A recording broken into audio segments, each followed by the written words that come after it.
Om Swastiastu, Om Awigamastu, Namo Sijem. Semoga kita dalam keadaan sehat, selalu dilindungi oleh ide Sang Yang Widiwasa utawi Tuhan Yang Maha Esa. Kali ini saya hadir kembali. Banyak yang dipertanyakan tentang apa itu miring, bagaimana prosesnya, dan apakah bisa sembarangan orang itu miring. Itu sangat menarik sekali pertanyaan dari saudara-saudaraku. Kali ini saya akan membahas dengan sederhana. Seseorang yang miring itu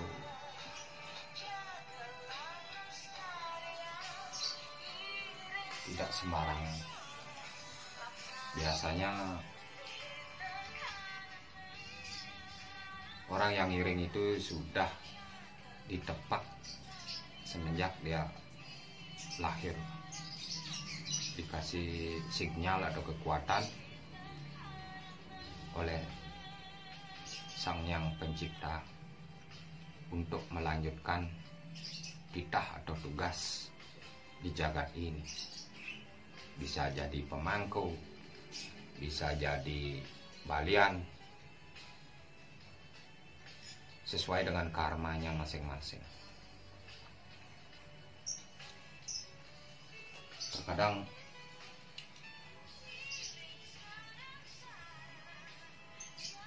kalau tidak tahu akan hal itu,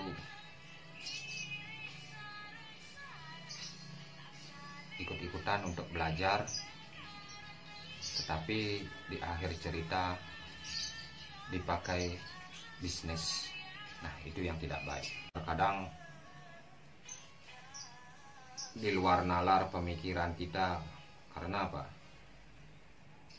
Secara tiba-tiba bisa kita mengalami sakit keras, berobat secara medis dan non medis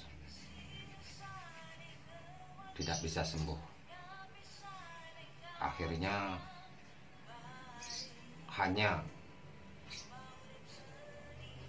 permohonan kepada beliau dengan tulus dan ikhlas dan berjanji membawa keberkahan dan sehat seperti semula.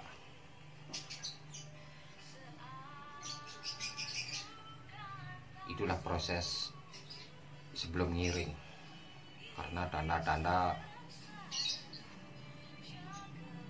sesuai dengan gerak-gerik kita. Orang banyak yang menilai secara nyata dulu, kadang secara tidak nyata atau niskala, bisa lewat bisikan, bisa melihat hanya bayangan-bayangan tertentu. Nah, itu yang disebut dengan melik. Pertama melik dulu. Dalam kemelikan itulah ada energi-energi atau sinyal-sinyal dari yang leluhur untuk menjalankan tugas sesuai dengan apa yang diamanahkan oleh beliau.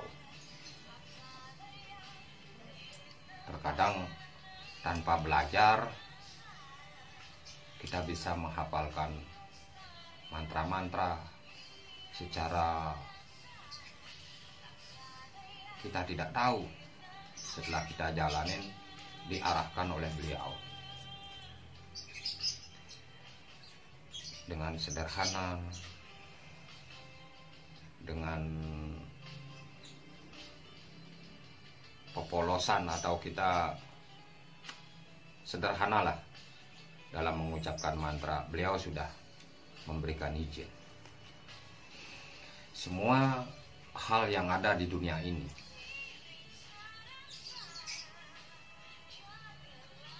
baik pengobatan atau sarana obat, menjadi balian atau pemangku,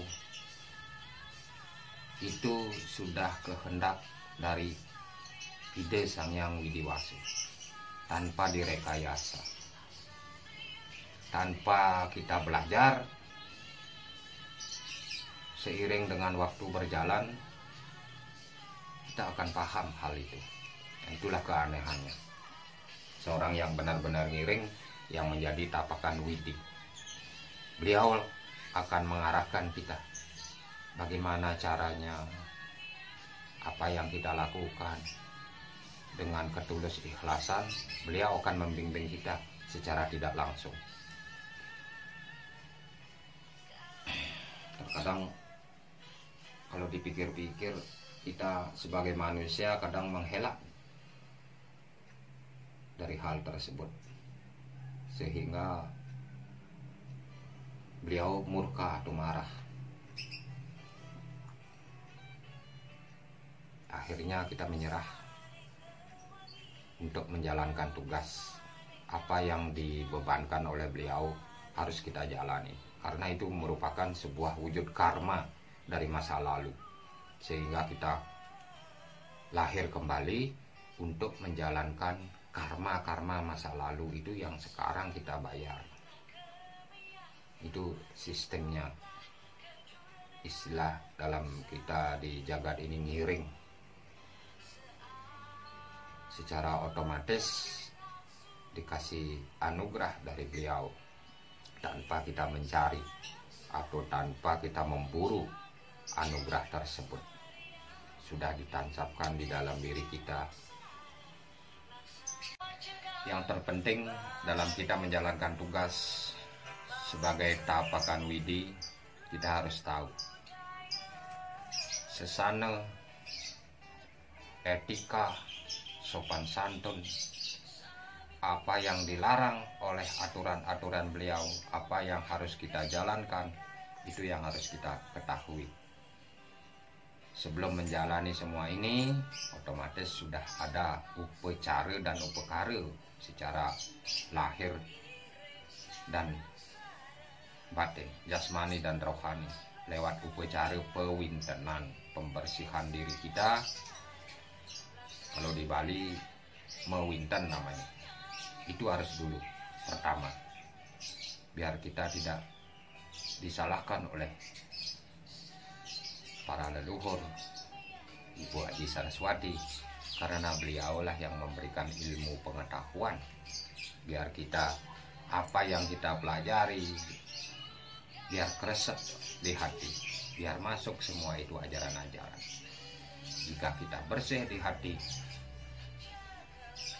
beliau akan memberikan anugerah-anugerah sesuai dengan tugas dan sesana kita yang dijalankan di jagat ini.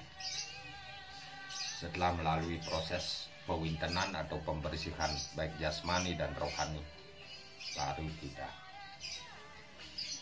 memohon kepada beliau untuk menganugerahi sesuai dengan tugas kita.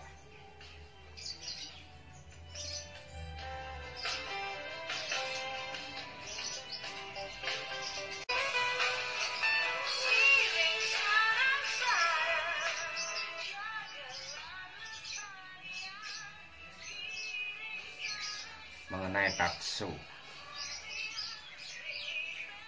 yang diiring atau kekuatan, itu bukan gamang, bukan memedi, bukan makhluk astral.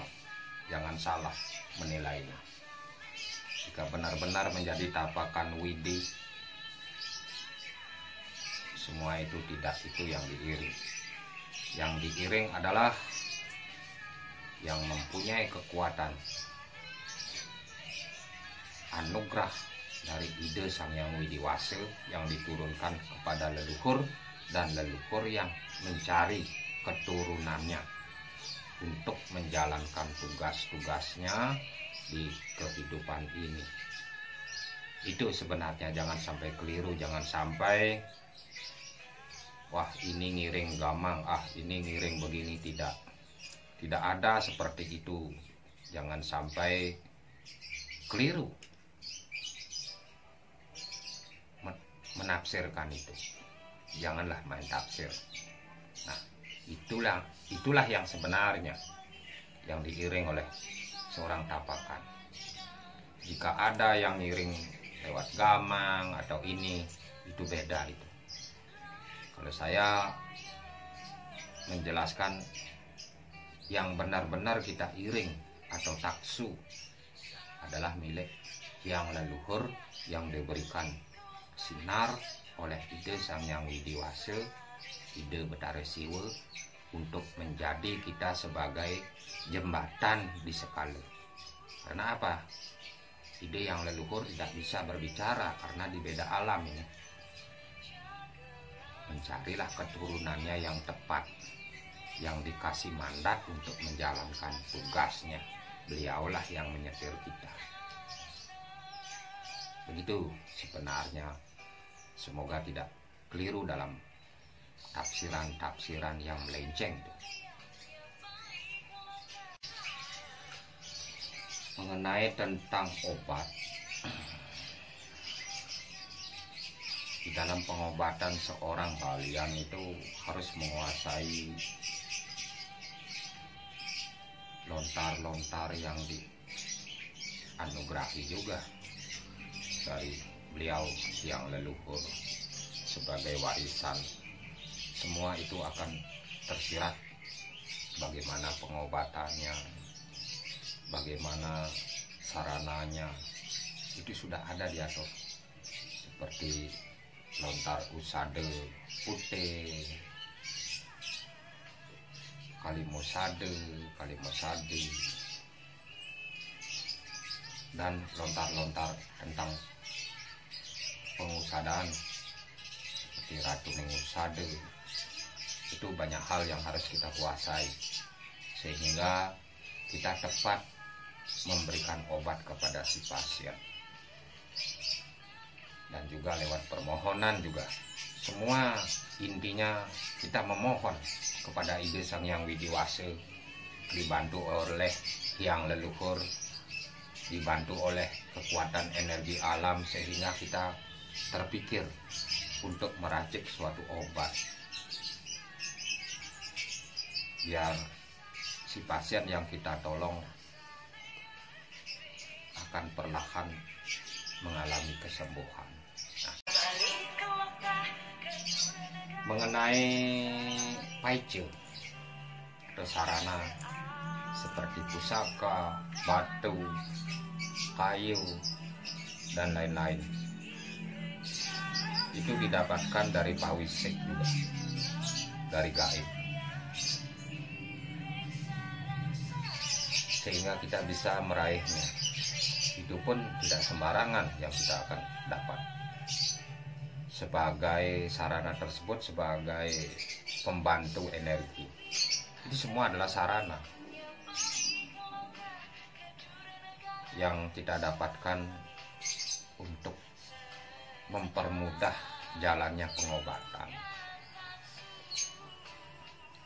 Biasanya jika dapat pawisik bisa di tempat pura kita dapatkan, bisa di tempat angker. Itu pun semua pawisik-pawisik yang ada yang kita dapatkan bisa lewat mimpi, bisa dikasih tahu, keletak bayu, itu semua dari yang leluhur di alam gaib. Beliau pun mencarikan kita secara tidak langsung sehingga kita bisa menemukannya tanpa memburu.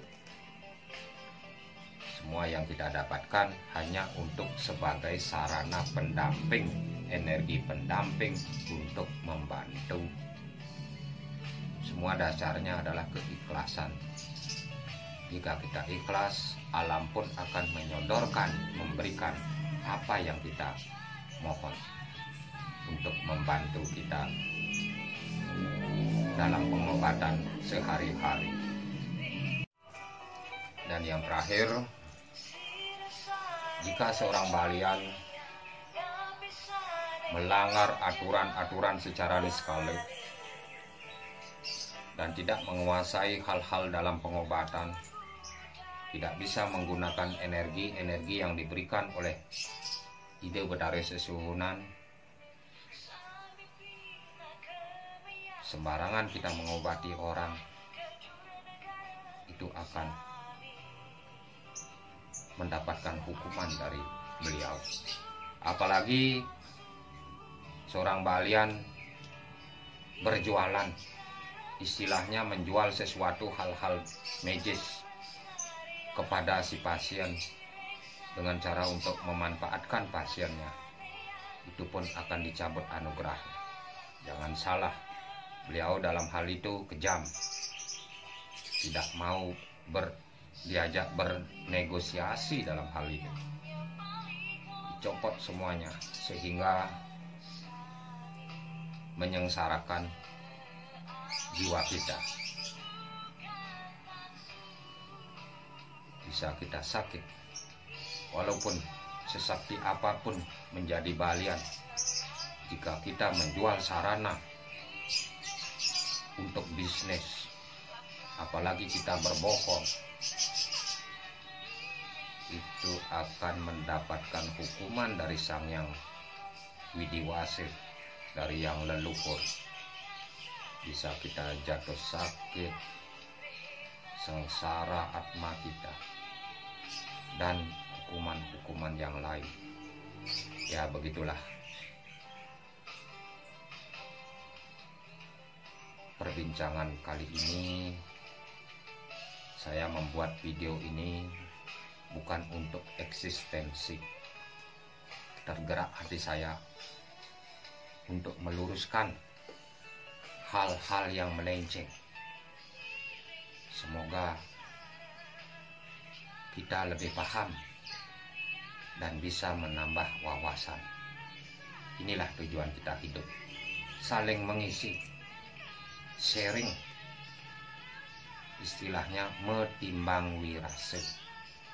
Semua yang ada di jagat ini, sesakti manusia, tidak akan bisa mengalahkan ide Sang Yang Widiwase. Pada suatu ketika kembali lagi ke nol. Semoga kali ini saudaraku yang bertanya puas akan jawabannya. Terima kasih. Kirang langkung Citiang lunas gang karena sinampura yen wenten keiwangan napi seluiring lunas gang karena sinampura inggih sinap titiang antuk para mesanti. Santi santi santi.